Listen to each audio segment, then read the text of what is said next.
kọ́lọ́run wá jọ kó wọlá agbára àti gbígbàdúrà àti àlùbáríkà tí ń bẹ ní oṣù Ramadan tí a wà yìí gbogbo ohun tí ń jẹ́ bànújẹ́ ẹnìkọ̀ọ̀kan yín bẹ́ẹ̀ ṣe ń wò mí kọ́lọ́run jọ kó sọ dayọ̀ fún yín àmín gbogbo ohun tí ń pa yín lẹ́kún tẹ́ ẹ̀ lè bá ẹnìkan sọ àmín tó wà láàrin èèyàn àtọlọ́run àti èyí tẹ́ ń bá èèyàn sọ tí èèyàn ò sì ní solution sí tó jẹ́ pé ìkápọ̀ Ọlọ́run ní gbogbo ẹ̀ wà kọ́lọ́run wá wọlá ìkẹ́ rẹ̀ kó wọlá àánú rẹ̀ kó wọlá agbára rẹ̀ kó wọlá àlùbáríkà tó fi sínú oṣù Ramadan tá a wà yìí kó má ṣàì bí gbogbo bùkátà náà fún yín. àmín.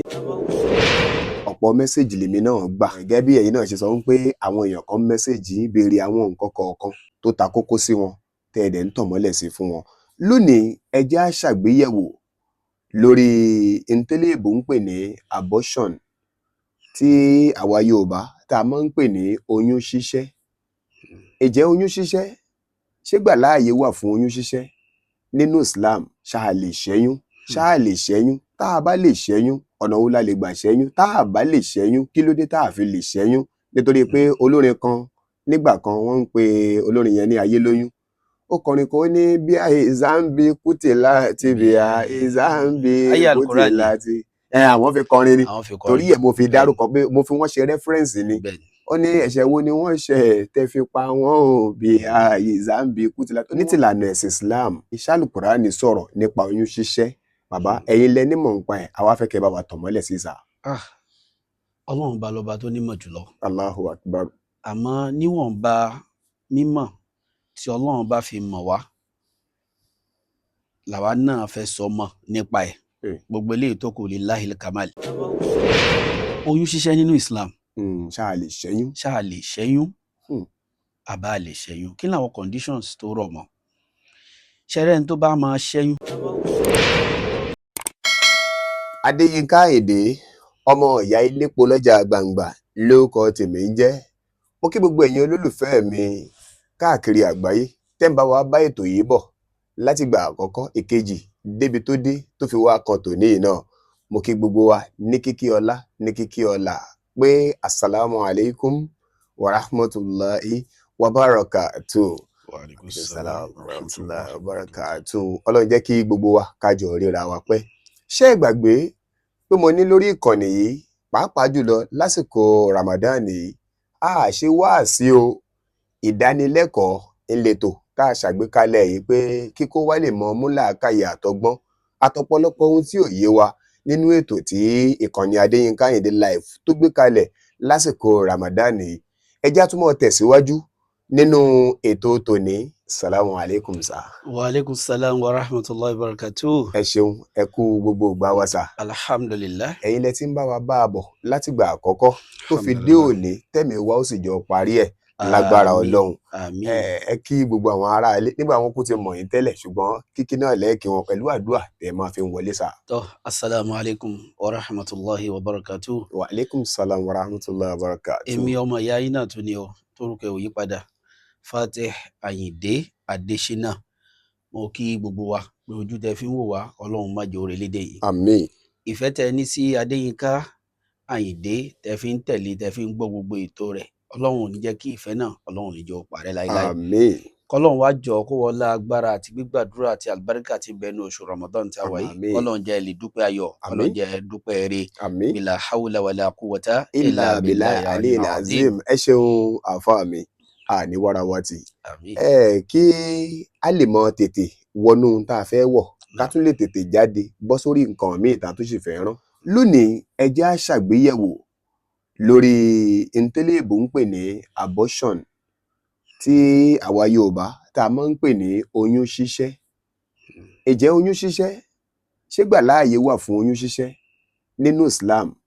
Ojú wo ni Islam fi wo abortion?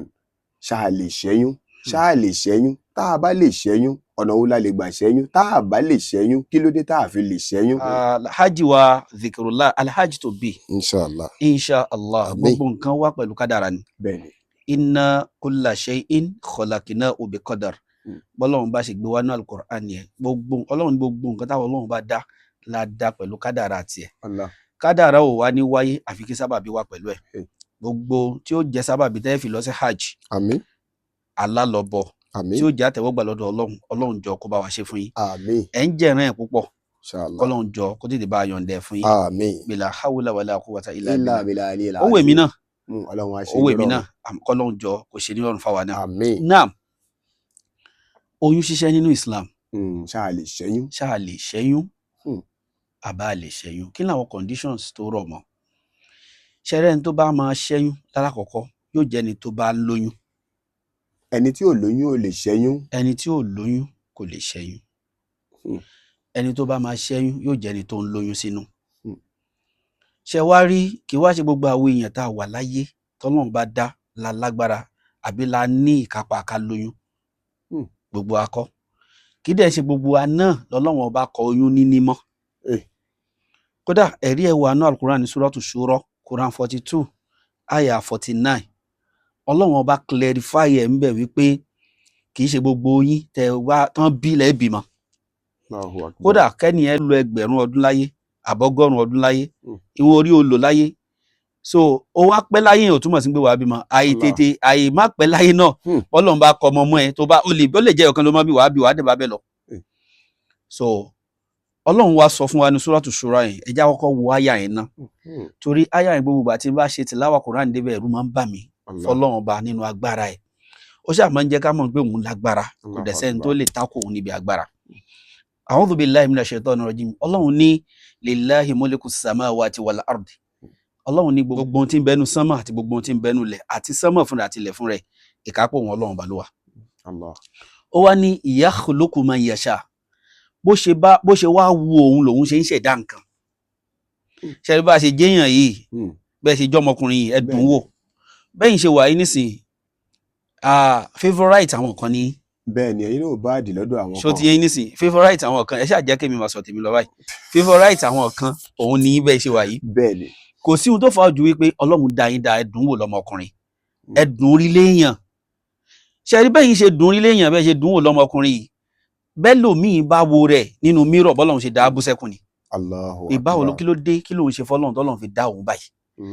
Torí ẹ̀yin pé lọ́mọ èèyàn làákàyè yàtọ̀ sí pé làákàyè wà o ní dúró ẹ dúró ọlọ́run dá wọn mi tó jásí pé kò lẹ́sẹ̀ wọn lẹ́sẹ̀ méjèèjì rárá àwọn míì wà tó ń gbé wọn lọ́wọ́ rárá wọ́n dẹ̀ ń ṣẹ̀mí èèyàn náà ni wọ́n èèyàn ni wọ́n àsìjọ ń ríra wá nú ayé náà àsìjọ ń ríra wá nú ayé tàjọ wáyé tọ́lọ́run bá ṣàwa náà sí tó bá tó wá sí sáfù irú àwọn èèyàn bẹ́ẹ̀ kí la ṣe fọlọ́ kí la fẹ́ ṣe. ó wá ní pé yakhluqu ma yasha bó ṣe wù mí mo ṣe máa ń dá nǹkan òun wá dá wọn nǹkan yẹn nítorí káwa náà lè mọ̀ pé tọ́lọ́run bá ṣe mí náà báyìí kí ni màá ṣe wàá fi dúpẹ́ tiẹ̀. Ọlọ́run tó wá tẹ̀síwájú ní yahabu liman yasha'u inathan kò tán síbẹ̀ o tó bá wù mí ọlọ́run bá bí lọ́kọláya bá kọlura wọn tán bára wọn ṣeré tán bára wọn sun oró ọmọ màá ní kan gbogbo tí yóò mọ̀ tara àwọn méjèèjì jáde yóò mọ̀ jóbe obìnrin nìkan ni wọ́n máa bí wọn ní bọ́kùnrin wọ́n sì máa wá ọkùnrin wọn ò ní rí wọ́n á sì máa wọ́kùnrin wọn ò ní rí mo lẹ́nìkan bẹ́ẹ̀ nítorí pé wọ́kùnrin ló fi fẹ́ yàwó kẹta nígbà fẹ́ yàwó kẹta tó ti wá bí ọkùnrin nígbà tí yẹn fẹ́ bí ìbejì obìnrin náà ló bí ìbejì obìnrin ni méjèèjì Allahu Akbar nígbà tán yọ̀ fún lọ́sípítù pé ajẹ́ abímọ o máṣíìnì ló gbé wá sínú hospital lọ́dún náà lọ́jọ́ náà tí wọ́n wá ń yọ̀ fún pé a kó ayọ̀ ọmọ o ẹ wá wọ lọ́hùn gbogbo scan tán yà tó fi dijọ́ tíyàwó ẹ̀ fẹ́ bímọ ọkùnrin méjì náà fún. Allahu Akbar scan gbé wá wọ́n sọ fún mi ó ṣojú mi tí mo mọ̀ ní o scan gbé wá ń pọ́ ọkùnrin méjì ni àtá ìjọ́ tíyàwó ẹ̀ fẹ́ bímọ scan gbé wá ń pọ́ ọkùnrin méjì. Ọlọ́run ló mọ ohun tí scan ò mọ̀. Ọlọ́run ló mọ̀ ó ti sọ Ọlọ́run ní pé òun nìkan lòun mọ ohun tóun dì sínú aláboyún. Scan gbìyànjú ni tó bá wọ Ọlọ́run kọ́ Ọlọ́run jẹ́ kí scan rí mú ni tí ò bá rí mú kò rí mú náà nìyẹn. ṣàwárí èèmọ̀ wá ni wípé níjọ́ yẹn òun ni ìyàwó ẹ̀ nìkan ló bímọ lọ́sípítù lọ́jọ́ yẹn kò sí alábìyamọ kankan lọ́sípítù lọ́jọ́ yẹn kódà àwọn tó ti bímọ tẹ́lẹ̀ wọ́n ti discharge ọ̀pọ̀lọpọ̀ wọn àwọn aláboyún tó hàn tí bímọ lánkù òun nìkan ló bímọ tá a bá sọ pé bóyá wọ́n pààrọ̀ ọmọ fún ni nígbà tó fẹ́ bí àwọn ti lọ ra gbogbo nǹkan tó ní ṣe pẹ̀lú ọkùnrin inú ẹ̀ ti ń dùn kódà ó fẹ́ ṣe kó mọ ẹ ó ti sọ pé òun fẹ́ ṣe nígbà tí ìyàwó bímọ obìnrin ni méjèèjì gbà tí ìyàwó dẹ̀ bímọ tán fọmọ hàn pé obìnrin làwọn mẹ́ o lòun náà bá bú sẹ́kún because inú tiẹ̀ ti ń dùn pé òun lòun fẹ́ bọ́kùnrin fún ọkọ òun ló bá bú sẹ́kún. ìkànnú àwọn nọ́ọ̀sì tó wá gbẹ̀bí wa ni kí ló ń pa ẹlẹ́kùn ní ọkùnrin làwọn ń wà ṣe bá lákọ̀ọ́bí ẹ̀ ní ó ní alákọ̀ọ́bí tòun ni ọlọ́run wá fún ẹ méjì obìnrin olókùnrin lòun wá ó mà ṣe o òun gan bóun ṣe ń gbẹ̀bí òun gbẹ̀bí ni wọn tí ì gbẹ̀bí òun. Allahu Akbar pé nọ́ọ̀sì gan òun kò tí ì bímọ. ó sọ ó ní òun gbẹ̀bí òun ò lè ka iye aláboyún tóun ti gbẹ̀bí wọn ṣùgbọ́n kóun náà dùbúlẹ̀ báyìí kan gbẹ̀bí ọmọ lábẹ́ òun báyìí ọlọ́run ti fún òun ní kápá bẹ́ẹ̀. títóbi ọlọ́run o. ọlọ́run wá fún ọ ní méjì papọ̀ ó tún sọ pé ìkan ló tún wá òwá kan ṣé kọ́lọ́run kó méjì kó dá padà àbí kó kó fún mi. bí ẹni tó ń dọ́lọ́run lẹ́bi. bí ẹni tó tún dọ́lọ́run lẹ́bi ìyẹn wá kéré nígbà tọkọ ìyàwó dé àáfàá ni o. náà bá yọ̀ fún gbé akó ewu ọmọ olóyún ẹ̀ ti ń dùn ẹ̀ mọ̀ ọkùnrin lòun ti ń wò pé obìnrin báwo ni kò tẹ̀ obìnrin pé kí la bí torí òun ti máa gbọ́kùnrin nígbà tán yọ̀ fún pé obìnrin ni kò gbà ó wọnú kíní lọ́wọ́ obìnrin mọ̀ náà obìnrin abẹ́ wọn ló lọ síwò ló bá kan obìnrin bóyá bọ́tà báyọ̀ sọ ọlọ́kadà kó tọ́n ọlọ́kadà ṣe lọ nìyẹn náà bá rí bàbá ọmọ náà fi dìsáàjì ìyá ọlọ́mọ ṣe mọ̀ pé ohun tó ṣe ń bẹ̀ yẹn ó dọ́lọ́run lẹ́bi èèyàn wá kí ń dọ́lọ́run lẹ́bi lórí oore tọ́lọ́run bá ṣe fún yàn kọ́lọ́run wá wò ràn ọlọ́run ò sì ní le kó tó mu torí ọlọ́run bá mọ bó ṣe mú yàn láì léèyàn ṣẹ́rí ẹ̀rọ ọlọ́run náà kọ́lọ́run jọ kó bá ṣàmójúkò láì fi òun náà ti padà ṣe táúbà lórí ìṣesí yẹn kì í sí ìṣẹ́jú ẹ̀ ó ń yọ̀ sọ́lọ́run lọ́rùn ni torí tí yóò bá yọ̀ sọ́lọ́run lọ́rùn tá nìyẹn fẹ́ yọ̀ sí lọ́rùn àbí òun náà ló tó yọ̀ sí lọ́rùn ọlọ́run má bínú sí wa ṣe wá rí ọlọ́run wa ni pé tó bá sì wò wọn ọlọ́run gbogbo oyún tí ìyàwó máa ní ọkùnrin yóò jẹ́ ọ̀yá abúlùmọ́ yàṣà òfìfòkòrò ọkùnrin nìkan lẹ́ẹ̀mọ́ bí ẹ̀ níbo bẹ̀rẹ̀. àwọn yẹn náà máa wá ṣakọ pé akọ lògìdàn ń bí. akọ lògìdàn ń bí meanwhile ihun tí Islam tó sọ nípa obìnrin ó lágbára ju ohun tí Islam sọ nípa ọkùnrin lọ. Islam pọ́n obìnrin lé débi wípé àwọn rìwáyà tó wá nípa obìnrin má ṣe ní value ó pọ̀ ju tọkùnrin lọ ṣùgbọ́n ọ̀rọ̀ ọjọ́ mi nà kí ṣe mọ́ sí àlàtẹ̀lẹ̀ wàyẹ́jì alùmọ́ yàṣà wù dhukur tó bá sì wọ ọlọ́run yóò máa fún yàn lọ́mọ ọkùnrin yóò máa fún yàn lọ́mọ ọkùnrin yóò máa fún yàn lọ́mọ ọkùnrin kò ní sóbìnrin bẹ́ẹ̀ ọlọ́run tó wá sọ wípé aw yuzawwijuhum dhukuranan wa inatha tó bá sì wọ wọn ọlọ́run tọkọ àti ìyàwó bá ti ń súnmọ́ra wọn òun máa ní bá bá ṣe ń bọ́kùnrin wọn á máa bóbìnrin bá bá ṣe ń bọ́kùnrin wọn á máa bóbìnrin tó bá sì wọ wọn ọlọ́run áyà yìí ló máa wá ń pa mí lẹ́kún jù wa yaj'alu man yasha'u akima ọlọ́run ni tó bá sì wọ òun kò sí bọ́kùnrin ṣe lè mèrè ṣe tó láyé a máa dá síbẹ̀ ni kò ní dọ́mọ. Allahu akbar. tó bá ṣe ń dá síbẹ̀ tán báyìí ìtọ̀ níyàwó yóò máa fi tọ̀ jáde padà. kò sí eré tó lè máa ṣe láyé kò ní dọ́mọ. Allahu akbar. bó ṣe wá náà ni yóò ṣe lọ yóò máa káwọn èèyàn kú ewu ọmọ ni tó wo fi kó láyé wọn ní kíkú ewu ọmọ. ọlọ́run lòun perfect ẹ̀ bẹ́ẹ̀. ọlọ́run wá ní innahu alimun qadir gbogbo ohun tóun kọ fẹ́ nìkankan lòun mọ̀ o ò lè sáré kọjá ohun tí ì fẹ́ fún ẹ. wàá béèrè lóòótọ́ tí n bá ní mo fẹ́ fún ẹ ní lára àwọn àdúrà kan tá a máa ṣe ń gbé gbogbo mo fẹ́ Ọlọ́run bá wa fẹ́ Ọlọ́run lè bá wa fẹ́ gbogbo mo fẹ́ wa kò lè bá wa fẹ́ gbogbo ẹ̀. ká sì tó máa pé gbogbo mo kọ wa k'Ọlọ́run bá wa kọ. kò lè bá wa fẹ́ gbogbo mo fẹ́ wa. kò sì lè bá wa kọ gbogbo mo kọ. torí ilé ayé tá a wà yìí a máa fẹ́ nǹkan kan táwọn onímọ̀ nípa aburú ni Ọlọ́run náà sọ a sì máa fẹ́ kí nǹkan má ṣẹlẹ̀ sí wa tó yẹ jásí pé kí nǹkan yẹn ṣẹlẹ̀ sí wa ló máa jẹ́ oore fún wa. Allahu akbar. so báwo làdúrà mo fẹ́ gbogbo mo fẹ́ àti gbogbo mo kọ ṣe fẹ́ gbà kó lè gbà torí bá a ṣe lo ilé ayé yẹn ní tá a fi lọ bọ́ lọ́hùn a mọ̀ fìgbà kan rí ohun tí ó mọ̀ dùn wá nú a mọ̀ fìgbà kan rí ohun tí ó mọ̀ bà wá nú jẹ́ a wà lò bẹ́ẹ̀ tá a fi lọ bọ́ lọ́hùn. ẹ wá rí nǹkan ṣe wá rí gbogbo ẹni tó bá wá tójú ọmọ wá ń pọ́n tí ò rọ́mọ bí àwọn náà ní solution. kí ni solution wọn. ṣe rí àyà kan bẹ́ẹ̀ nú Al-Qur'an tọ́lọ́run fi tó àṣírí ààrẹ fún wa tó túmọ̀ sí wípé kò sẹ́nìkan tọ́lọ́run bá ò kọ́ dáadáa mọ́ oyé èèyàn á ṣe ìgbìyànjú kíyàn lè rí dáadáa tí ẹ gbà lọ́dọ̀ Ọlọ́run kódà rẹ̀ ń tọ́lọ́run bá ò kọ́ mọ́ tó já sí pé tí gbígbàdúrà dé tí àdúrà pọ̀ sàrà pọ̀ Ọlọ́run sì change kádàrá ẹ̀ torí ẹ̀ Ọlọ́run fi fún wa ní Laylatul Qadr òru tọ́lọ́run bá máa ń change kádàrá èèyàn òru abíyìn inú oṣù tá a wà yìí nísìnyí láìpẹ́ láì jìnnà á bọ̀ sínú òru náà Ọlọ́run jọ kó fi wá ṣe kòńgẹ́ àánú ẹ̀ bẹ́ẹ̀. àmín àmín. òru yẹn òru kan tó lágbára ni ṣùgbọ́n gbà tá a bá débẹ̀ a ṣàlàyé díẹ̀ fún wa ń pa ẹ̀ láti mọ̀ pé kì í ṣòro tá a kàn tẹ́gbẹ́ lọ fọwọ́ yẹpẹrẹ mú. àbí tẹ́ a lè máa fi ṣeré. no kì í ṣòro tá a lè fi ṣeré òru tí yẹn tún kádàrá yànyàn ni tẹrù máa ń dọmọ bẹ́rù ṣe wá dọmọ lóru yẹn òru yẹn náà ni ẹni tó jẹ́ ọmọ náà àtúndẹrú. tí tálíkà ń dolówó.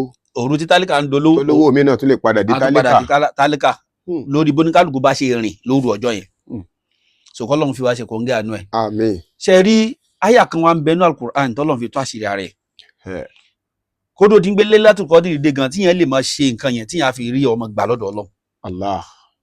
Ọlọ́run sọ fún Ànábì sallallahu alaihi wasallam faqultu astaghfiru rabbakum innahu kana ghaffara ní Suratu Nuh yursilis samaa alaykum midrara máa wí pé máa ṣe astaghfirullah lọ́pọ̀lọpọ̀ gbà bí yẹn bá ń ṣe istighfar tó bá pọ̀ tí yẹn bá ṣe kò gbogbo ilẹ̀kùn orí Ọlọ́run máa ń fi istighfar sí fún yàn. Istighfar yẹn ní Yorùbá fáǹfààní àwọn olólùfẹ́ wa. Astaghfirullah la máa ń pè pé astaghfirullah astaghfirullah astaghfirullah yẹn ń wọ Ọlọ́run lọ́ba aláforíjì.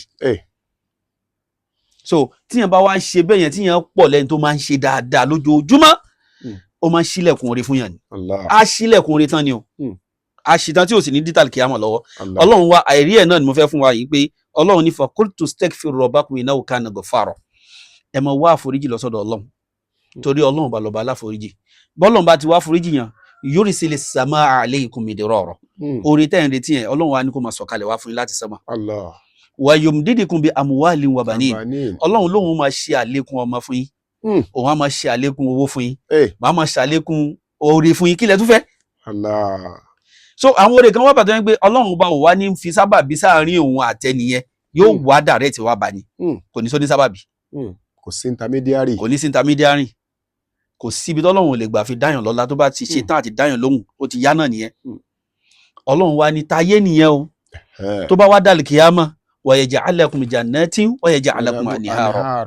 Ẹni tó bá máa ń ṣe astaghfirullah dáadáa Ọlọ́run sọ pé tó bá dàlù kíyámà yóò wọ inú ọgbà àlìjánà. Inú ọgbà àlìjánà tó já sí pé yóò jẹ ọgbà àlìjánà ìdẹ̀ra tí dẹ̀ra wà ń bẹ tí kẹ́ wà ń bẹ. Allahu Akbar. Tí ó sì máa ṣe bó ṣe wù ń bẹ. Ọlọ́run èsì yí àdéhùn. Àwọn èèyàn lá ní ìròyìn káyàdéhùn. Kò sí inú ìròyìn Ọlọ́run nínú kó yẹ àdéhùn. So níbi táwa dé yẹn kọ́lọ́run jọ gbogbo ẹni tó ń wojú Ọlọ́run. Ọlọ́run jọ bá wa dá ogun Ọlọ́run. Àmín. Oyún àníbí ọmọ àbíyè bá ń gbáyé ọmọ Ọlọ́run bá wa ṣe fún wa. Àmín. Ibẹ̀ láti wá lọ síbi wípé ó dá ẹni tọ́lọ́run bá wá ń fún lóyún. Ṣé mọ̀ pé kì í ṣe gbogbo ẹni tó lóyún náà ló mọ iye Ọlọ́run. Bẹ́ẹ̀ni. Tẹ bá rí ẹni tí ojú ọmọ ń pọ́n àwọn yẹn tún máa ń mọ iye Ọlọ́run ọba lára ọmọ yàtọ̀ sẹ́ni tó jẹ́ pé àwọn òkú wa wọ́n kàn tẹ̀ ń rí ni. Oyún kàn ń dé ni. Oyún kàn tẹ̀ ń dé ni. So wọ́n wá ṣe bóyá ó kàn tẹ̀ wá bẹ́ẹ̀ ó wá lọ́fẹ̀ẹ́. Mo tún ti lóyún o. Mo tún ti lóyún o.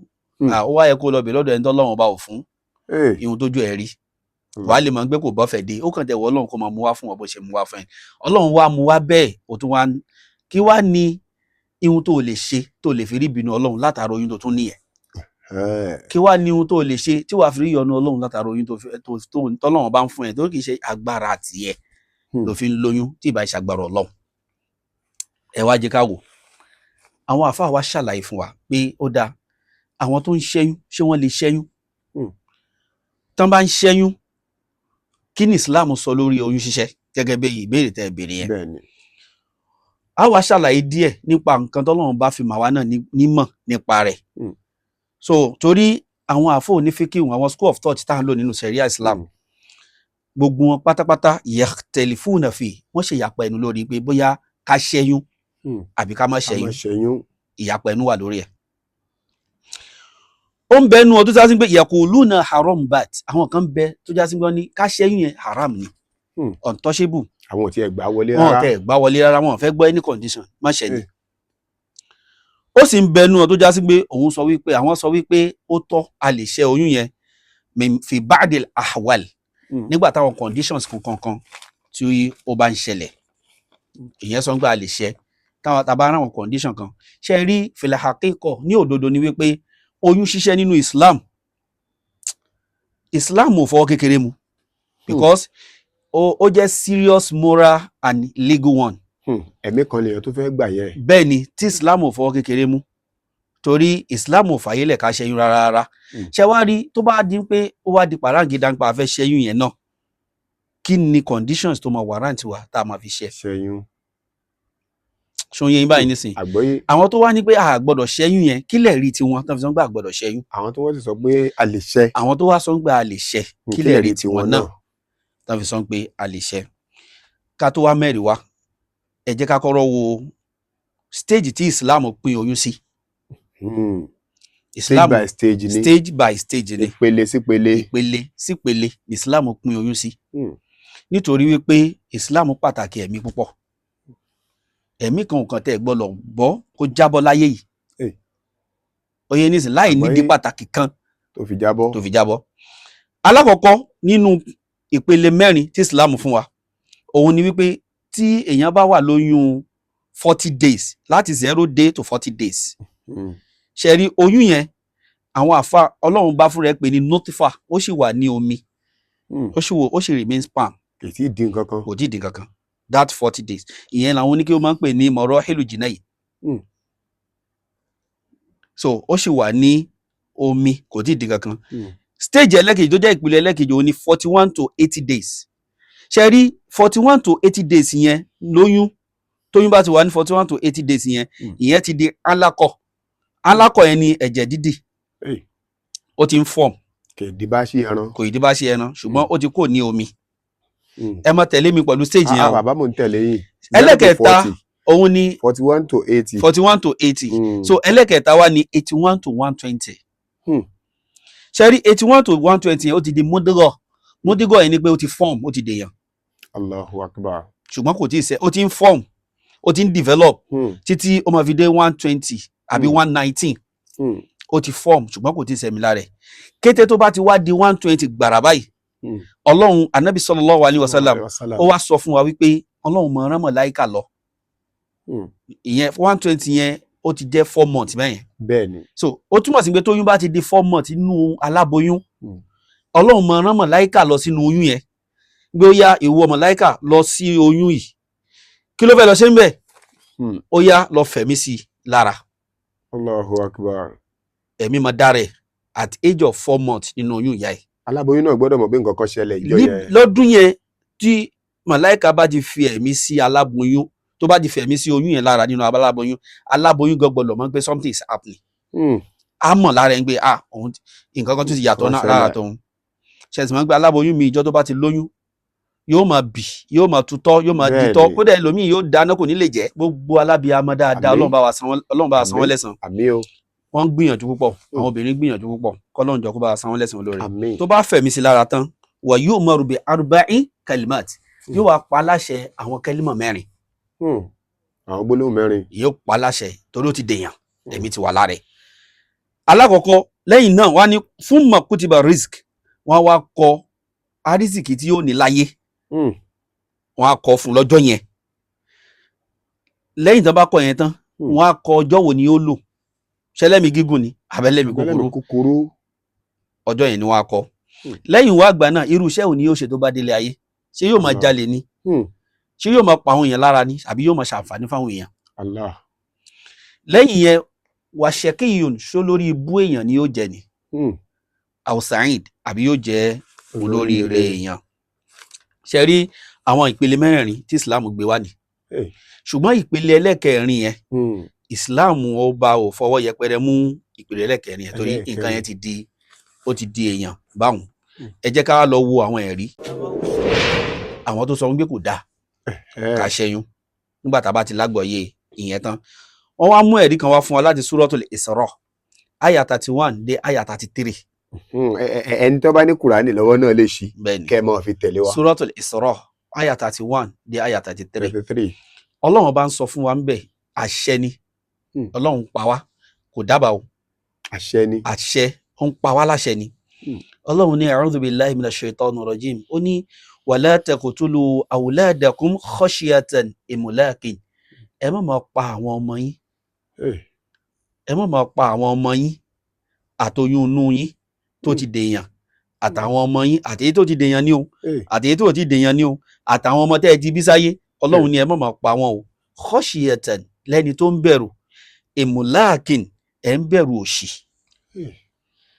nítorí pé ẹ̀ ń bẹ̀rù òṣì ẹ̀ wá ń ṣẹ́yún torí pé tá a bá bímọ yìí kí ni ó jẹ a ti pọ̀ rẹ́dí eléyìí tó fẹ́ kó bá wa ní o eléyìí tó fẹ́ kún wa ní o àbí ẹ wo ẹ má jẹ ìjà ẹ má fòyún yẹn lẹ o kí ló dé owó òyìn bí gbogbo ìlú ṣe rí ni Ọlọ́run ní rárá o ẹ filẹ̀ kí ni rísì lọ́lọ́run sọ pé ká ẹ filẹ̀ kẹ má ṣe àṣẹ ó ní nítorí pé nahnu narzuquhum òun Ọlọ́run ọba àwọn Ọlọ́run ọba là á máa pèsè ohun tán fẹ́ jẹ jíjẹ mímu wọn gbogbo jíjẹ mímu àwọn ọmọ yẹn àwọn Ọlọ́run la wà in charge ẹ̀ kì í ṣẹ̀yìn o kó mọ́ dàbí pé ẹ jáde lọ bí iṣẹ́ lẹ fi ń jáde o kì í ṣe gbogbo ẹni tó jáde lórí nǹkan mú bọ̀ wálé o bẹ́ẹ̀ni kì í dẹ̀ ṣe gbogbo ẹni tó tọ̀ náà ló tọ̀nà o bẹ́ẹ̀ni kì í ṣe gbogbo ẹni tó wà lórí o gbogbo iṣẹ́ tẹ́ni kálukú bá ṣe tó fi dìde láyé ó wọ Ọlọ́run ọba kálùbáríkà gùn ni àwọn kan náà ṣe déédé iṣẹ́ yẹn wọ́n jẹ gbèsè ni bẹ́ẹ̀ni so ibẹ̀ láti mọ̀ wípé ọ̀nà tẹ́nìkan tọ̀ tó fi dolórí rẹ̀ ẹlòmíì lè tọ́ kó dolórí bú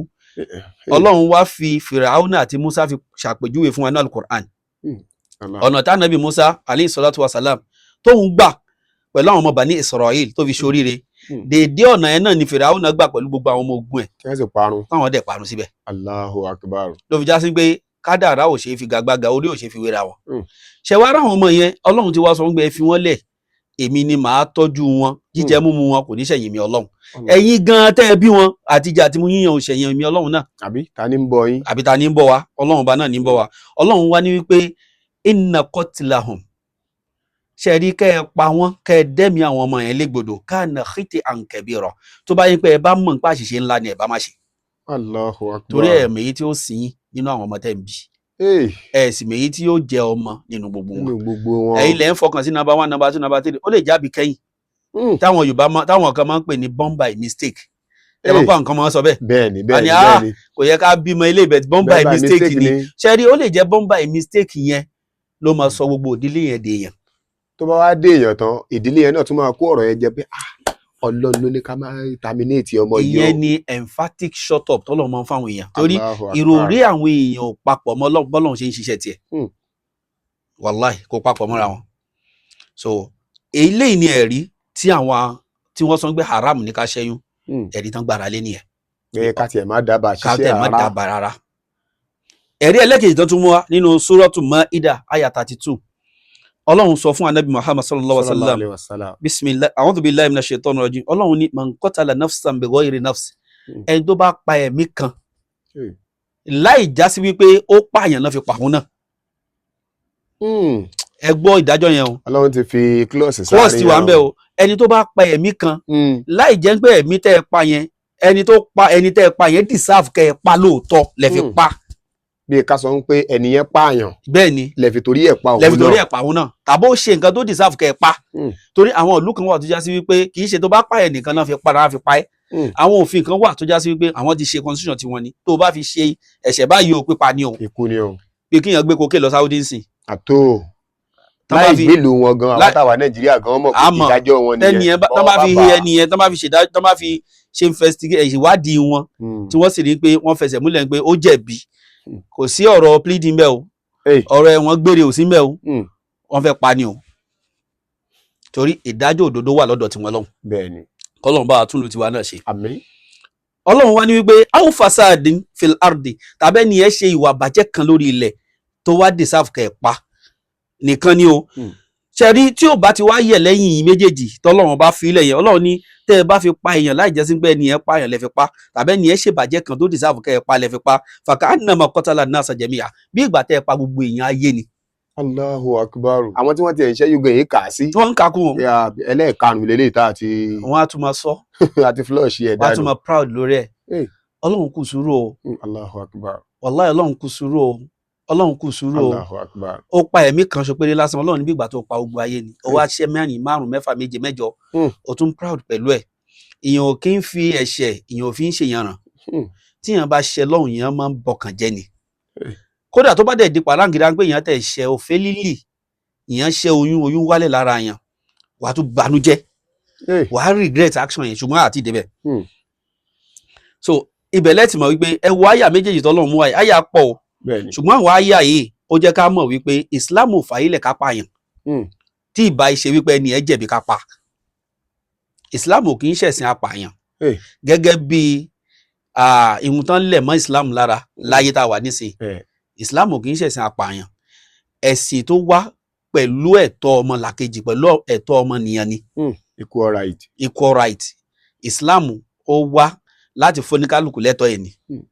so alhamdulillah ṣùgbọ́n lọ́dọ̀ àfàwà imam Abu Hanifa rahimahullah àwọn nìkan lọ́dọ̀ tí wọ́n ẹ mọ̀ pé àwọn àyímọ́tul arba àtà ní mẹ́rin ni wọ́n imam Shafi'i imam Maliki imam Hanbali àti Abu Hanifa ṣe wá rí àwọn mẹ́tẹ̀ẹ̀ta alákọ̀ọ́kọ́ yẹn àwọn sọ wípé ká ṣẹ́yún kò dáa irrespective of condition. tí ò bá òun kò jẹ́. tí ò bá òun kò jẹ́ àwọn kọ̀ pápátá ni pẹ̀lú ẹ̀rí tí wọ́n gbára lé a gbọ́dọ̀ ṣẹ́yún rárá ni. ṣùgbọ́n lọ́dọ̀ imam Abu Hanifa àwọn náà wá sọ fún wa wípé pẹ̀lú ẹ̀rí tí àwọn ẹni àkọ́kọ́ mú wá yẹn kò tọ̀nà ká ṣẹ́yún ṣùgbọ́n a lè ṣẹ́yún pẹ̀lú àwọn conditions kan lọ́dọ̀ tiwọn. Àwọn wá sọ wípé tí oyún yẹn ò bá ti pé tó bá ti wà ní mọ̀rọ̀ hélù jìnnà yìí tí oyún yẹn bó bá sì tí ò bá ti wà ní 120 days tí ò bá ti pọ̀ mọ̀ṣù mẹ́rin tí ò sì sẹ́mi lára ẹ̀ àárín from day 1 to that 119 yẹn wọ́n lè ṣẹ́ oyún. Tí wọ́n sọ pé kèétí ìdèèyàn. Kèédèèyàn. Bẹ́ẹ̀ mi bá dára ẹ̀ ló ti dèèyàn. Imam Abu Hanifa sọ pé ní stage yẹn wọ́n lè ṣẹ́ oyún. Ìyẹn ó túmọ̀ sí pé stage 1, stage 2, stage 3 náà wọ́n stage ta ìpele tá a kà sẹ́yìn yẹn pé èèyàn lè ṣẹ́ oyún ní àwọn ìpele yẹn ṣùgbọ́n wá ní condition nu táwọn náà fi sí. Torí ẹni tó fẹ́ ṣẹ́ oyún yẹn náà yóò já sí pé ẹni yẹn ó ní ẹ̀rí tó fẹsẹ̀ múlẹ̀. Ó ní ẹ̀rí kan tó yẹ pé táwọn èèyàn náà bá rí sísì wọn gbà ó tó kó ṣẹ́yìn yẹn gẹ́gẹ́ bí ẹ̀rí kìíní gẹ́gẹ́ bí pé wọ́n rèpù ẹ̀. Lẹ̀rí àkọ́kọ́. Bẹ́ẹ̀ ni Imam Baba Hanifa ní pé ẹni tí wọ́n rèpù ó lè ṣẹ́ oyún yẹn tó bá ń sá fún ìtìjú. Tó bá rí ọmọ tí wọ́n rèpù tó wá gbé sáyé ojú ò ló fẹ́ mọ fi wò ọmọ tí ò ní bàbá ta ló fẹ́ pè má bẹ́ẹ̀ ọ̀dà tàn bàbá ẹ̀ ọ̀dà tàn bàbá ẹ̀ ìjọ tọmọ yẹn tán bá pè lọ́mọ àlè inú tiẹ̀ náà bàjẹ́. Bẹ́ẹ̀ni. Gbogbo ìtìjú yẹn ló wá wùn gbé kó má bàa fún ẹ ní ìtìjú yẹn ó wá yọyún yẹn kó tó pé 120 days. Imam Abu Hanifa ní pé àìfàní wà fẹ́ni yẹn láti yọyún yẹn lọ́dọ̀ Imam Abu Hanifa. Ní ẹlẹ́kejì tí Imam Abu Hanifa mú wá òun tó bá já sí pé ẹni tó gbé oyún yẹn tó ní oyún yẹn ìnira dé bá oyún yẹn ń fún ní problem oyún yẹn ò jẹ́ ó gbádùn wọ́n sọ pé ó lè yọ oyún yẹn.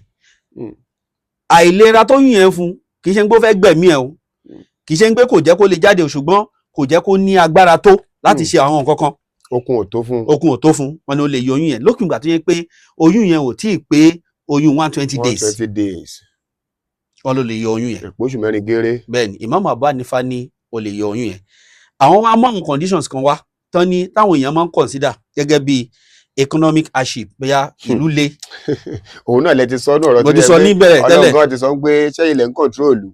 Lẹ́yìn òun Ọlọ́run òun ní àbí ẹ̀ ń wo kí ló fẹ́ jẹ kí ló fẹ́ mu àbí ẹ̀ tẹ̀ wá ń gba nítorí family planning convenience pé ẹ ti pọ̀ jù bóyá ẹ fẹ́ reduce ara yín ẹ̀yin kọ́ lẹ ní kápá yẹn àìmọye ẹni tó ṣe family planning tó dẹ̀ ń lóyún pẹ̀lú ẹ̀.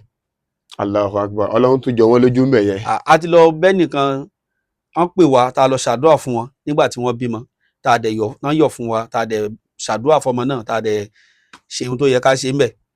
Tán dẹ̀ ọkọ wa ń sọ fún wa pé kódà ó jọ òun lójú Ọlọ́run tóbi o torí pé ìyàwó tòun ó ti ṣe family plan ni o kódà tálápá ló ṣe èwo náà tún pè lálápá ṣe wá rí mi wá Islam gbé ìdájọ́ wá lórí family plan náà o a lè ṣe family plan ṣùgbọ́n ó ní irú family plan tá a lè ṣe àti irú condition ló máa jẹ́ ká ṣe family plan. Allahu Akbar. Islam gbé wá. Ìyẹn ìfètò sọmọ bíbí. Yes ìyẹn ìfètò sí ọmọ bíbí. Àní tírètì yẹn lónìí. Àyẹn ń ṣe ọ̀rọ̀ yìí ni. Ṣé wá rí Imam Abu Hanifa wá ń tẹ̀síwájú àwọn wá sọ fún wa wípé lẹ́yìn kan táwọn méjì táwọn ti sọ yẹn gbogbo àti olóyún ó ṣe ìsìná ló fi lóyún ní o àti nǹkan kan ní o ò gbọ́dọ̀ ṣe.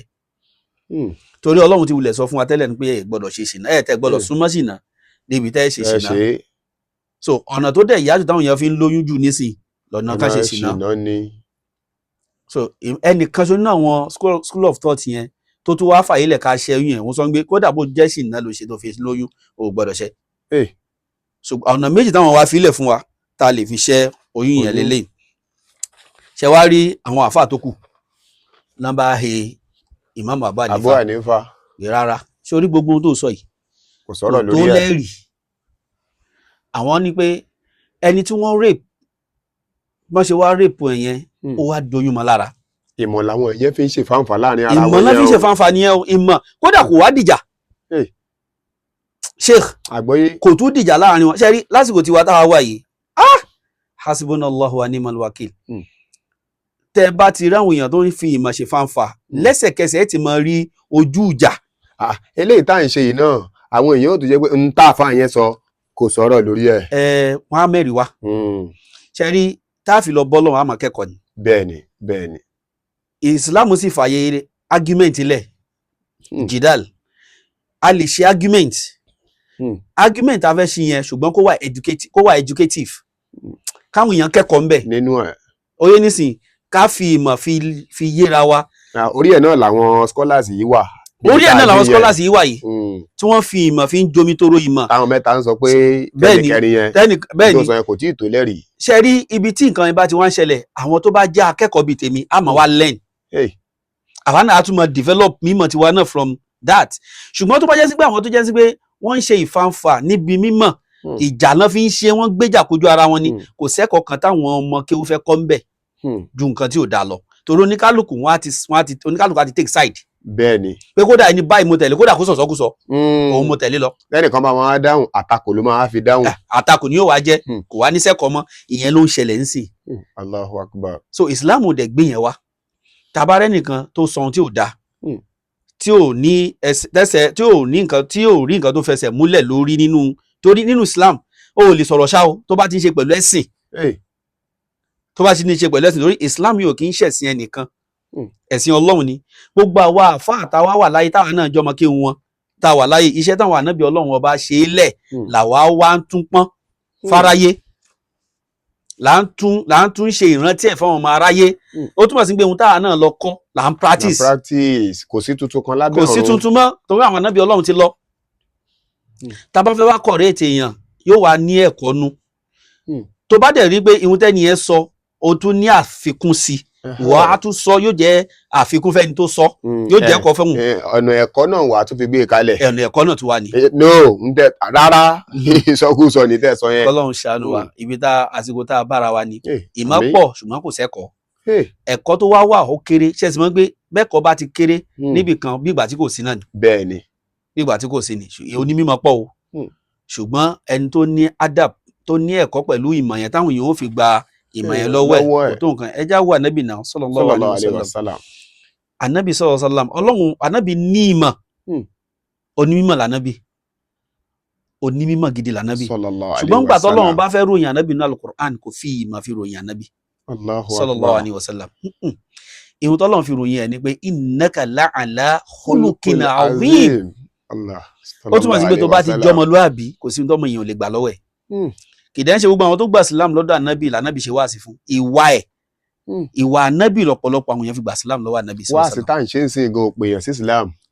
àbí ẹ wá wò nísìn sáwọn èèyàn lè kàn tẹ̀lé ìwọ àwa tá à ń sọ̀rọ̀ àwọn èèyàn ń ṣọ́ wa wọ́n ń ṣọ́ọ̀ṣì sí wa pẹ̀lú ohun tá à ń sọ. kì í ṣe ọ̀rọ̀ ẹnu mi ní kẹ́ ẹgbẹ́ má wò wá mi. no wọ́n á ṣọ́ ohun tó ń preach pé ṣé ohun tó ń jáde lẹ́nu ẹ ṣe déédéé ìwà àti ìṣe sí ẹ. ṣé wọ́n gan practice. ṣé wọ́n náà put into practice. tó bá ti já sí pé o ti fail níbi practicing ìhun practical ohun tí wọ́n náà preach àwọn èèyàn máa wù ẹ́ gẹ́gẹ́ bí pé eléyìí kẹ̀ ṣùgbọ́n wọ́n rí ohun tó ń sọ wọ́n rí déédéé ẹ̀ náà lára tiẹ̀ náà. láìpẹ́ èèyàn rárá gan wọ́n lè tẹ̀lé ẹsẹ̀ sí ẹ. ìyẹn rọrùn fọ́lọ́run láti ṣe tó bá sí wọ Ọlọ́run ní o torí ẹnìkan ò ní kápá àkọ́fẹ́ nìkan mọ̀nà àfẹn tó bá wọ Ọlọ́run kó mọ̀nà nígbà tí àwọn àfa tàǹtẹ̀fẹ́ wa padà fẹnu kò lórí nǹkan tí Abu Hanifa sọ lórí ọ̀rọ̀ abortion no abortion táwọn wá fẹ́ wá wò gbódà gbogbo ọ̀rọ̀ tí Abu Hanifa sọ kọ́ náà là á kó dànù ọ̀rọ̀ ń bẹ ń bi ọ̀rọ̀ tí Abu Hanifa sọ wọ́n wá sọ wípé ó dà tó bá já sí pé ẹni tó lóyún yẹn ẹ mọ̀ pé wọ́n ti dànù wọ́n ti da rape nù ní rárá pé ọ̀nà tọ́lọ́run fẹ́ kí ọmọ yẹn gbà wáyé ń tiẹ̀ nìyẹn kó máa bọ̀ wọn gbọ́dọ̀ ṣe oyún ẹ̀ àwọn àfa kọ wọ́n dà sọ wá Abu Hanifa gbé rárá jẹ́ kọ́mọ yẹn máa gbére ẹ̀ bọ̀ kó máa bọ̀ bẹ́ẹ̀ ni ọ̀nà tọ́lọ́run fẹ́ gbàgbé sódà kẹ́ni tó lóyún rape yẹn kó lóyún yẹn kó bímọ yẹn kó lọ gbé sí motherless home ó pè ẹ̀ ju kó ṣe lọ torí ọmọ yẹn náà nípa kan tó fi kó láyé lọ́lọ́run fi ní kó gbàbẹ̀ wá so wọ́n wá sọ wípé ṣé ìgbà tán ti wá kọ̀ yẹn ìwọ ẹni tó ṣe sìnà yóò wá ṣẹ́yún ṣé ẹni tó ṣe sìnà ni yóò wá ṣẹ́yún ìwọ àkọ́kọ́ o ti kọ́kọ́ dáràn bó o ṣe sìnà Ọlọ́run ní kó má súnmọ́ o súnmọ́ o tún wá ṣe o tún wá lóyún ìyà yẹn ti ń pọ̀ sí ni so now wọ́n wá ní ṣùgbọ́n tó bá já sí wípé oyún tí aláboyún yẹn ní yẹn oyún yẹn ti fẹ́ gbẹ̀mí ẹ̀ ó ti fẹ́ gbẹ̀mí ẹ̀ débi wípé kò lè dá nǹkan kan ṣe mọ́ ju wípé àfi ká tàbá mọ̀ nípa fẹ́ save ọmọbìnrin yìí o oyún náà ní kẹjá yọ o. tí condition bẹ́ẹ̀ bá ti wá. tí condition bẹ́ẹ̀ bá ti wá. látọ̀dọ̀ àwọn dókítọ̀. bẹ́ẹ̀ ni dókítọ̀ tó dẹ̀ fẹ́ sọ yẹn náà yóò jẹ́ dókítọ̀ tó jẹ́ olódodo tí ì ṣe dókítọ̀ ṣẹ́yúnṣẹ́yún. ẹ̀mọ́ pé àwọn doctors mi àti pé doctor ṣẹ́yún tiẹ̀ ń gbè pọ́nà tóun ń tọ̀ nìyẹn gbogbo ẹ̀ ọ̀nà ṣiṣẹ́ tí ẹni kò kọ̀ọ̀kan là ń ṣe kódà mo gbọ́ pé wọ́n yọ oyún oṣù mẹ́jọ oṣù méje àwọn èèyàn yọ. Allahu Akbar tó lè ṣokùnfà kú fẹ́ni tí wọ́n fẹ́ni tó yọ lára ẹ̀ náà. kódà ẹni yẹn ó yẹ kó lè bẹ̀rù ẹ̀mí tiẹ̀ náà gbé ha tóun bá lọ tẹ́mi tóun bá bọ́ sí ẹjọ́ ò lòun fẹ́ rù fọlọ́ Ọlọ́run torí ẹ̀mí tó pa yẹn kì í ṣe wọ́n ló fi síbẹ̀ ó dẹ́mi ẹ̀ légbodò ni Allah torí ẹ̀ ni orin tẹ́ mú wálẹ̀ kan ayé Al-Qur'an bèbè ayé dáńgbé ẹ̀ṣẹ̀ wo wọ́n á béèrè lóòótọ́ pé ẹ̀ṣẹ̀ wo la ṣẹ̀ tẹ́ fi dẹ́mi wá légbodò torí wọ́n ń gbéra wọn bọ̀ wáyé ni ẹ̀ dẹ̀ dá wọn padà lọ́nà tí ò dáa lọ́nà àìtọ́. àwọn ọmọ yẹn ní àlọ́ dúró dèèyàn ni wọ́n á máa béèrè lọ́wọ́ ẹni tó ṣẹ́yìn wọn. wọ́n á dúró wọ́n á béèrè ẹ̀tọ́ wọn lọ́dọ̀ ẹnìyẹn o tó bá dẹ̀ dàlù kíámọ̀ ìjọ tó yí ẹlẹ́tọ̀ máa béèrè ẹ̀tọ́ ẹ̀ tí ó sì gba ẹ̀tọ́ ẹ̀ successfully kò wá ihun tí wọ́n wá ṣe láyé fún wọn kọ́ lọ́ máa fi gbẹ̀san o iṣẹ́ olóore tẹ́ni ẹ bá kó déwájú Ọlọ́run ni wọ́n á tún bù nú ẹ̀. wọ́n á bù fún ẹni tó fẹ́ gbẹ̀tọ́ ẹ̀. ó parí. tí tẹ́ni ò bá wá níṣẹ́ olóore ńlẹ̀ mọ́ ẹ̀ṣẹ̀ àwọn yẹn. àfàwà nígbà tí ẹni tó ti ṣẹ́yún fèèyàn bíi 5 tíṣẹ́ olóore tiẹ̀ náà tó nǹkan mọ́ tí wọ́n wá bẹ̀rẹ̀ sí ìbùjá pétéjà tí wọ́n bù fáwọn márààrún pé kí la ṣe tẹ́ ìgbẹ̀mí wa kí ló wá kò fún owó tiẹ̀. kódà ó lè débi wípé torí hadith kan wà tí Ànábì sọ fún wa nípa al-muflis sallallahu alayhi wa sallam tánàbí sọ fún wa nípa al-muflis you just need to be very very careful. ilé ayé tá a wà yìí má fojú underrate anybody má rò pé bóyá ẹnìkan lè jẹ́ ọ̀lẹ́lí ni o bẹ̀ẹ̀ má gbàgbé gbé ọ̀kọ́ ló dá o. ilé ayé lọ̀gá wà ilé ayé lálágbára wà ilé ayé lọ̀rẹ́ wà lọ̀lẹ́ wà tá a bá dálì kíámọ̀ kò sálágbára kò sọ́lẹ̀ o. tí Ọlọ́run ti clarify ẹ̀ pé tó bá dọjọ́ náà òun á béèrè ìbéèrè kan lọ́wọ́ gbogbo wọn pé limanil mulkul yawm gbogbo yín ti wà wájú Ọlọ́run ó yà tá lálágbára lé ni. ó tán gbogbo àmọ̀ dákẹ́ lọ ni. wẹ́mú. kò sẹ́ni tí ó dáhùn Ọlọ́run wá retí kẹ́nìkan fèsì gbóhùn lálágbára kò ní sí. wọ́n ti ẹ̀lẹ́ni tó bá ti fi lanu sọ̀rọ̀ wájú Ọlọ́run iná ni àbí kí ló fẹ́ sọ. Ọlọ́run fún rẹ̀ ni ó tún wá fèsì ìbéèrè yẹn fún rẹ̀ pé lillahil wahidil qahhar. Allahu akbar. ṣó tán ó ti tán náà nù ṣé wá rí tó bá ti wá dà bẹ́ẹ̀ gbogbo wa ti dọ̀lẹ́ kò sálágbára mọ́. lànà bí fi pe àwọn sọ̀hábẹ̀ sákìsì lórí àdì sallallahu alayhi wa sallam lórí hadithi man huwa al-muflis tó sọ fún wọn ó júwe ta ló lóṣì táwọn sọ̀hábà ti dá lóhùn pé al-muflis fina báyìí ìyẹn kọ́ ni a fẹ́ lò léni ṣùgbọ́n ibi tá a ti ń lọ ńbẹ̀ ni wípé ẹni tán bá buṣẹ́ olóore ẹ̀ tán fi ń sẹ̀san ìkà tó ṣe àbí ọmọ tó pa èèyàn tó pa tán fi ń sẹ̀san kò wá níṣẹ́ olóore ńlẹ̀ mọ́ aburú àwọn yẹn ni wọ́n á fi jó fún wọ́n á bọ aburú àwọn yẹn wọ́n á fi kún aburú tiẹ̀ ni wọ́n á wá túṣẹ́ ẹ̀wọ̀n kí ló tún kù mọ́. ó ti parí nìyẹn. wa amma man thaqulat mawazinu fahuwa fi 'ishatin radiyah wa amma man khaffat mawazinuhu fa ummuhu hawiya. Ọlọ́run má ṣe tiwa bẹ́ẹ̀ o. àmín. Ọlọ́run gbogbo iṣẹ́ olóore tá a bá ṣe láyé Ọlọ́run á bẹ̀ já pàdé ẹ̀ tá a bá níbi mìzánù iṣẹ́ olóore lálìkìyàmá. àmín. wọ́n jẹ́ ká fi iṣẹ́ olóore wa fi san gbèsè lálìkìyàmá o. àmín o. abẹ ni Ọlọ́run.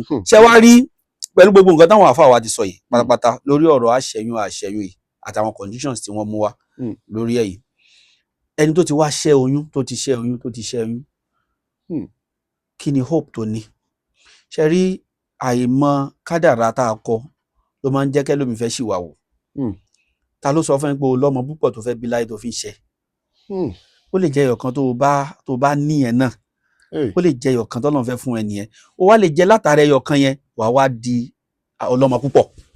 n tẹ́ ẹ sọ yìí ó sì mọ gbomijé lójú ẹlòmíì o torí pé yóò mọ kábàámọ̀ bẹ́ẹ̀ ìbájóhun ti mọ ni oyún tóun ti ṣẹ́ sẹ́yìn ẹ̀ẹ̀kan ṣo náà sì ni òun ò bá ti mọ̀ ṣe ní ìsìn ìkọ̀ wá róyún ní mọ́. kì í ṣe gbogbo èèyàn Ọlọ́run mọ́ fún second chance nípa àwọn àlámọ̀rí kan Ọlọ́run lè fẹ́ lómi second chance á fún third á fún 50 á fún 70 ẹlòmíì wà tó ń gbé ṣó o ti ṣẹ́ o ti tán náà nù ṣó o ti ṣẹ́ ọkàn yẹn o ti tán náà nù ṣé wàá rẹ́ nìyẹn náà tún ní hope tí ò bá ti kú. Adéyínká hasbunallahu wa ni'mal wakil hasbunallahu wa ni'mal wakil ẹni ẹ náà tún ní hope tí ò bá ti kú. ṣe rí ẹrú Ọlọ́run kan ó wá ṣe itikaf ní mọ́ṣáláṣí wa lọ́dún kan ẹrú Ọlọ́run yẹn wá sọ fún obìnrin ni ó ní ustaz ìhun tóun torí ẹ̀ wá ṣe itikaf yìí sọlọ́run lè ṣe ṣá sọlọ́run lè ṣe ṣá. ṣé èrú ẹnìyẹn ṣe é ṣe pé ó tún fọ̀rọ̀ yẹn challenge ọlọ́run. ṣé wọn pé ọlọ́run náà máa ń welcome irú àwọn kan bẹ́ẹ̀ yẹn láwọn àsìkò kan. mo ní ṣé nǹkan kan wà tọ́lọ́run sọ fún wa pé òun ò lè ṣe ṣá. ẹ̀yin náà tún fi ìbéèrè dáhùn ìbéèrè. yes ó wá ní ọ. ṣé ohun tóun wá ṣe ìṣọ́lọ́run lè ṣe é ṣá ẹ̀yin ń sọ pé ṣé nǹkan kan wà tọ́lọ́run sọ fún ẹ pé òun ò lè ṣe é. ó wá ní ọ ohun tóun torí ẹ̀ wá sí ìtìkáfì torí nǹkan ẹ̀yọ̀ kan ni òun dẹ̀ lérò pé ọlọ́run lè ṣe. mo wá tọ́ ọ bọ̀ lẹ́nu mo tọ́ ọ bẹ̀ lẹ́nu ṣe nígbà tó sọ nǹkan yẹn báyìí mo dorí kodò báyìí gbé Allah. ṣe rí tí mọ́nì ò bá dúró dáadáa ìyẹn ó sọ lóòótọ́ ń gbọ́ ọlọ́run ò lè ṣe. Adéyínká àgbọ̀yé bàbá. mo wá ní kẹ́ni ẹ̀ kó máa lọ sí ààyè àwọn obìnrin máa wá bá mo wá padà sínú mosque mo wá ronú nípa ọ̀rọ̀ tó kọ́kọ́ sọ èsì tèmi náà fún àti ihun tó padà sọ ń pé ihun tó ń ṣe òun ni tóun torí ẹ̀ wá ni mo wá gbé mọ́nì mi padà sọ́dọ̀ ọlọ́run pàápàá ń gbé ìwọ ọlọ́run ihun tó sọ nínú alukur'an tó bá ń gbé lóòótọ́ ni tó bá ń gbé lóòótọ́ ni pé nǹkan kan ò sí tápáwọ̀ ọlọ́run bá wò ká tó bá ń gbé lóòótọ́ ni o tèmi náà sì mọ̀ pé ohun tó o lè sọ̀rọ̀ kó má jẹ́ kó tọ́ ló sọ ẹrú ọlọ́run ẹrú sìn rẹ̀ yìí surprise ẹ̀ jẹ́ kó mọ̀ wípé àtòun àti ohun tó ń fẹ́ yẹn ìwọ ló wà in charge wọn. Allah. akramakumullah ṣe rí sometimes ìyẹn ọlọ́run máa fẹ́ kí yẹn challenge ohun tó bá ti nígbàgbọ́ nú ẹ̀ tó bá dúró tì í tó bá fún challenge kan lórí àwọn alámọ̀rí kan á dẹ̀ prove rẹ̀ fún ẹ̀. Allah. arábìnrin yẹn mú ìtìká fún yẹn jẹ. tí ohun tó ń béèrè tọ́lọ́run fi lé lọ́wọ́. Allah ọlọ́run ṣe fún. Allahu akbar. nǹkan yẹn lágbára lóòótọ́ o ẹ̀yin tí mò ń sọ fún yìí ó ti bímọ kẹta báyìí nísìn. Allahu akbar. tí ò sì wá ọmọ lọ́bi kankan. nígbà tó wà ní ìtìkáàfù yẹn kèébí kankan kódà kèé lọ́kọ. torí condition tó wà yẹn gbogbo ọkùnrin tó bá gbọ́ condition yẹn lára wọn lè fẹ́. Allah. Sheikh. àgbọ̀yé bàbá. gbogbo ọkùnrin tó bá gbọ́ condition tó wà yẹn lára ẹ̀ tó fi sọ fọkùnrin gbà irú èèyàn báyìí ni mi ò mo ní nǹkan báyìí o báyìí kan báyìí wà lára mi o àbí báyìí kan situation báyìí ni mo lòun nation báyìí lòun ní o kò sọkùnrin tó máa dúró torí kò sọkùnrin kan tó máa fẹ́ risk life ẹ̀. ṣùgbọ́n ẹni tí mo ń sọ fún yìí ọlọ́run proof ara ẹ̀ wípé ìwọ kọ́ ìwọ gan fún rẹ bó ṣe dónú yẹ bó ṣe dénú yẹ kò ṣẹ̀yìn mi títóbi ọlọ́run bó ṣe dihun tó dà láyé lé ní kò ṣẹ̀yìn mi. Allah. ṣé wàá rí ohun tó sọ ń gbó fẹ́ yẹn kò nira fáwọn ọlọ́run láti ṣe torí ọlọ́run ọba òun ló lágbára kó sọbidire apabida sọbidire ọlọ́run àwọn àfáàfin sọ wípé má bayna qabdati aini wa intibatiha yughayyiru min halin ila halin láàrin ká dijú ká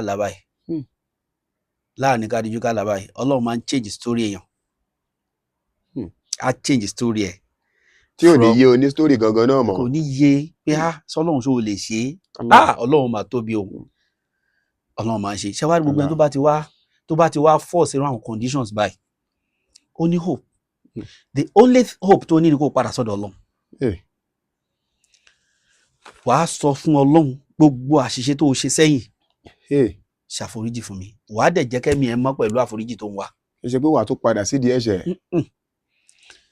tọ́lọ́run bá ti fi gba tútú bá èèyàn ọlọ́run kì í gba tútú bá lásán ẹni tọ́lọ́run bá gba tútú bá ẹ̀ ìhun tọ́lọ́run bá sọ ni wípé gbogbo tẹ́ni ẹ bá ṣàti tẹ́mi ẹ bá ti dá pẹ̀lú gbogbo ẹ̀ àkọ́kọ́ ni wípé ẹni yẹn yóò wà sincere pẹ̀lú repentance tó fẹ́ ṣe lẹ́yìn yẹn ẹni yẹn yóò jẹ́ ẹni tó yẹ pé yóò máa regret gbogbo àwọn bad actions yẹn gbogbo àwọn tó ti ṣe tí ò dáa ẹ̀ á jẹ́ ẹni tí ó máa kábàámọ̀ lórí ẹ̀ àmọ́ bànújẹ́ lórí ẹ̀ tí ìbànújẹ́ á dẹ̀ dẹ́mi ẹ̀ lóòótọ́ tọ́lọ́run gan àmọ́ gbé ó kábàámọ̀ lórí nǹkan tó ṣe ọlọ́run wá ní ṣe rí gbogbo àṣìṣe tó ti ṣe sẹ́yìn ẹ̀ ṣe mọ̀ pé ó yẹ kọ́lọ́run parẹ́ nígbà tó ti tọrọ àforíjì bẹ́ẹ̀ni tó ti repent ọlọ́run lòun ní parẹ́. kí lọ́lọ́run wà ṣe sí. ọlọ́run ní gbogbo aburú tó ṣe yẹn pátápátá òun á sọ gbogbo ẹ̀ dire òun á tó wá kọ sínú iṣẹ́ olóore fún pé ó ṣe rere láyé. Allahu akbar. Allahu akbar. Allahu akbar. ọlọ́run ní gbogbo aburú yẹn pátápátá ni o gbogbo aburú yẹn tóun bá ti fi gba tútú bá ẹnìkan gbogbo aburú tó ṣe wọn ò ní parẹ́. ọba tó dáa ni Ọlọ́run. òun ó wá sọ aburú yẹn òun ó sọ di iṣẹ́ olóore fún òun á tún kọ sínú iṣẹ́ olóore fún. Allahu Akbar. lẹ́yìn yẹn gbogbo ohun tó wá ń fẹ́ báyìí òun á máa fi lè lọ́wọ́ ni tí ó sì máa jórí ìdùnnú fún. Allah, ọ̀rọ̀ bí ọ̀rọ̀ rẹ wa kan tínú ẹ̀ bá dùn tán àbó béèrè nǹkan lọ́dọ̀ Ọlọ́run ṣáà Ọlọ́run jó dáa fún Ọlọ́run. ẹni mo tẹ́ ẹ sọ yìí ọ̀rẹ́ mi kan náà sọ bẹ́ẹ̀ nígbà tí a wà ní University of Lagos tá à ń ṣe professional course kan bẹ̀ a fẹ́ ṣe final exam ní ìgbà yẹn à ń ṣe mosque management and leadership. It's a diploma program and a professional program ní University of Lagos. So ó wá nìkan náà àwọn èèyàn tá a jọ ṣe program yẹn Ọlọ́run ní kájọ máa sọ̀rọ̀ díẹ̀díẹ̀. Ó wá nígbà tá a fẹ́ kọ́kọ́ bẹ̀rẹ̀ kọ́ọ̀sì yẹn tèmi lọ tá a ríra tá a bẹ̀rẹ̀ sí ní sọ̀rọ̀ Abẹ́òkúta lèmi ti ń wá o. Ó wá ṣe àwọn kọ̀ọ̀kan pẹ̀lú mi ó ní ṣẹ̀rọ Ọlọ́run gbà mí a kàn tẹ̀ ṣe nǹkan míì fún yẹn gbà mí débi pé kí yẹn ṣáà mọ̀ pé òun exist ṣáà wá mọ̀ pé òun exist ni. A mọ̀ pé òun exist náà but a kàn tẹ̀ mú nǹkan míì wá báyàn báyìí tọkàn yẹn ó fi padà sọ́dọ̀ ẹ̀. Mo wá ní kí nìkan yẹn ṣe nígbà tó sọ àwọn nǹkan yẹn ẹ̀rọ Ọlọ́run bèmí náà o ẹ̀rọ Ọlọ́run bèmí náà o ṣe nígbà tí a fẹ́ wá ṣe final exam ó tó wá sọ fún mi pé Imam Fati Ọlọ́run yóò dáa fọ́lọ́run mo ní Imam kí ló dé tẹ́ fi sọ bẹ́ẹ̀ ni àfi kọ́ Ọlọ́run yóò dáa fọ́lọ́run àfi kó dáa fọ́lọ́run ó máa dáa fọ́lọ́run gan ni o ṣẹ́ẹ̀rí ó wá kàrámọ̀ nǹkan yẹn ibi tínú ẹ dún dé because ó ti lose hope. Àdúpẹ́ ìjẹ́ èèyàn àdúpẹ́ ìjẹ́ Muslim àdúpẹ́ ìpè òótọ́ àṣírí wa Ọlọ́run abẹ́ni àwọn oore tó kù tá à ń béèrè fún lọ́dọ̀ rẹ̀ àmín o Ọlọ́run mọ́ṣá ìṣe fún wa àmín. Afọ́jú ni wá tó bá já sí pé oore tá à ń béèrè aburú ń bẹ ń bẹ Ọlọ́run wọlá ń pé o lágbára kó sọ aburú bẹ kó sọ dire o gbogbo ohun tó bá já aburú níbi oore tá a bá ń béèrè lọ́dọ̀ Ọlọ́run bá wa mú kó sọ dire fún wa. àmín. wala hawla wala quwwata illa billahi al-aliyyil azim. subhanakallahumma wa bihamdik nashhadu an la ilaha illa ant wa nastaghfiruka wa natubu ilayk. Àmín. Mo lérò pé ẹ̀yin tẹ́ ẹ jẹ́ Adéfẹ́tiwa ẹ ti mú oríṣiríṣi ẹ̀kọ́ lónìí ojoojúmọ́ là ń kẹ́kọ̀ọ́ pẹ̀lú topic ọ̀tọ̀ọ̀tọ̀ bí ó bá tó di ọ̀la orí ọ̀tọ̀ ni ohun tá a tún bá dé sórí ètò ẹ̀bẹ́ ṣe ń tẹ̀lé wa ẹ mọ̀ share ẹ mọ̀ like ẹ mọ̀ comment ntẹ́ ẹ bá fẹ́ sọ ẹ mọ̀ fi sí abala àríwísí ṣùgbọ́n ṣáájú ká tó yọ̀ǹda àfáà wa lórí ètò lónìí bàbá ẹ bá wa yọ̀ǹda ẹ̀rọ ìbánisọ̀rọ̀ yìí as usual bá a ṣe ń ṣe. Alhamdulillah 0026261987. lẹ́ẹ̀kan sí sà.